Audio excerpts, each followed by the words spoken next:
Bună ziua! Revenim de la Peștera. Am făcut o greșeală mare.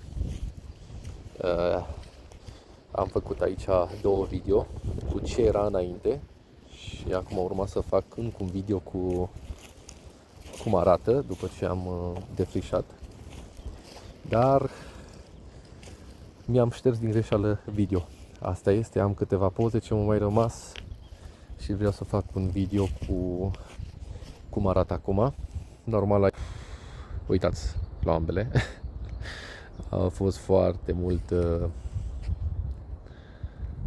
și astea tăiate, foarte mulți pomi mai mici și noi ne-am înțeles că trebuie lăsat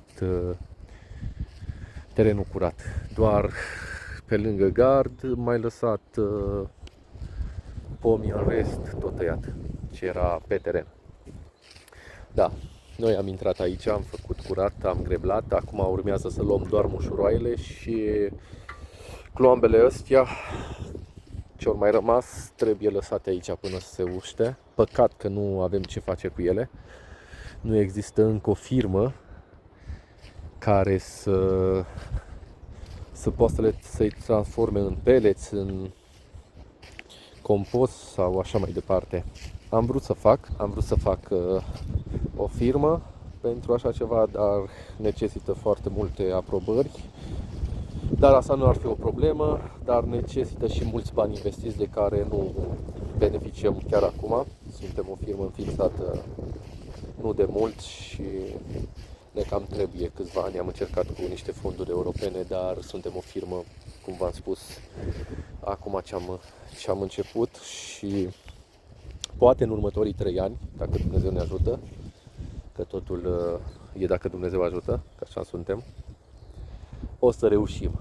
Dar până atunci ce nu avem ce face, doar să le strângem și să le lăsăm la uscat și în următorul an sau la sfârșit să putem să-i dăm foc sau nu știu. Normal nu-mi place chestia asta care o facem, să dăm foc la vegetație sau că din asta mi-am și deschis firma, că sunt foarte mulți care dau foc și ajung să ne ardă pădurile și așa mai departe.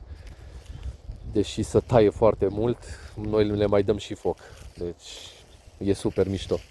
Da, asta nu-mi place și din asta aș vrea să îmi deschid încă o firmă, dar îmi trebuie foarte mulți bani și nu îi dețin acum.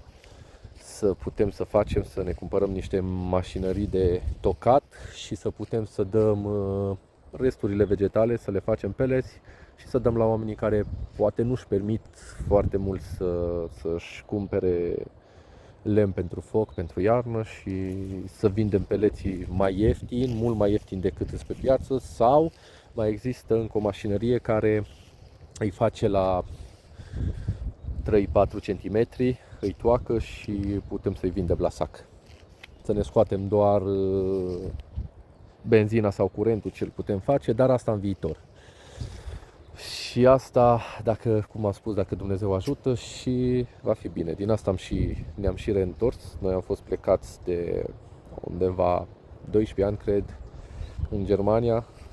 Acolo și învățat chestiile pe care vreau să le pun în practică în România, pentru că e țara mea natală și aș vrea să investesc aici.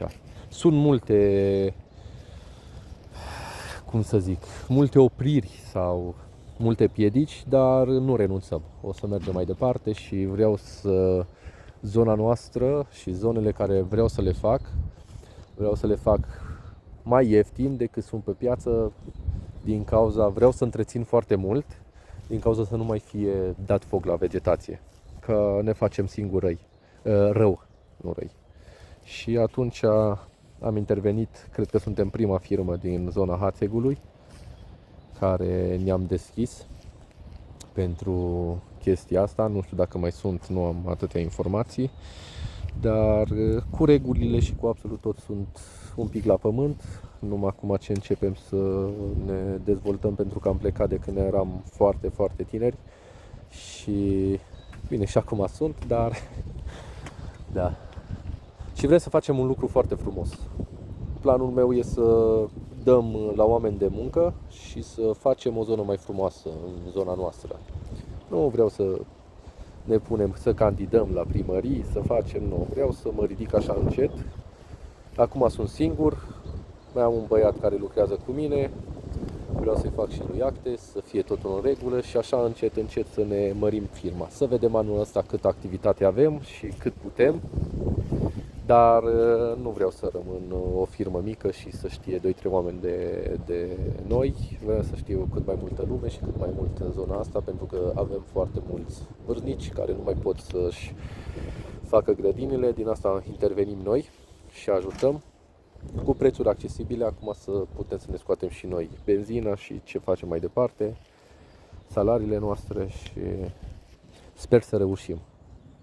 Acolo, ajutorul lui Dumnezeu, o să reușim în continuare și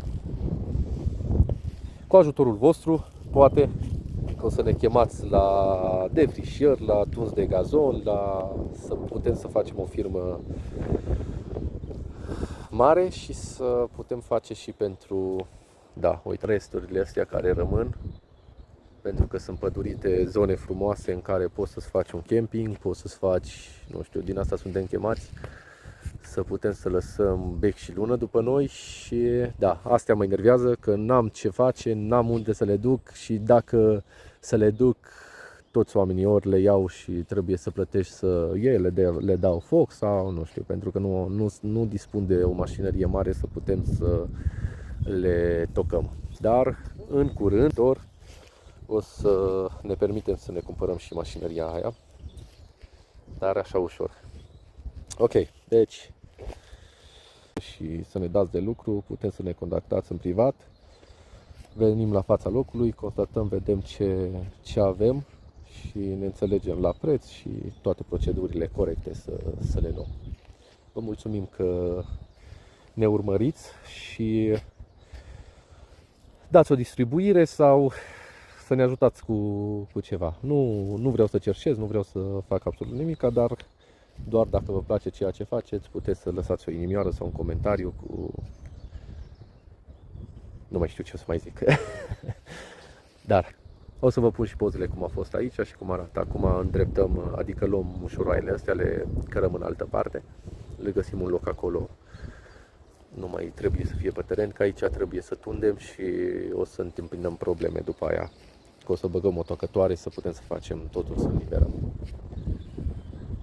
Vă mulțumim că ne urmăriți, cum am zis, și sper să reușim în continuare tot ce ne-am propus.